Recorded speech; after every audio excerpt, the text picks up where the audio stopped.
Keď tento index klesne pod 20, vtedy je na čase nakupovať Bitcoin. Strach versus chamtivosť. Kam pôjde Bitcoin v najbližšom období?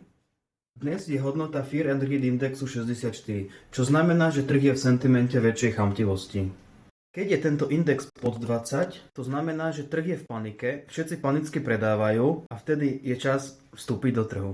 Ak tento index presiahne hodnotu 80, znamená to, že trh je prehriatý, pričom riziko korekcie veľmi stúpne. Pozri sa na tento graf sentimentu za posledné 3 mesiace. Hodnota išla zo 72 na 10 naspäť k 72. Práve takéto extrémy často znamenajú zmenu trendu. Trh sa obvykle vracia k strednej hodnote a to je okolo 50.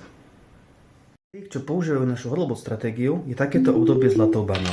Pri páde nakupujeme pri nižších cenách a pri raste predávame so ziskom.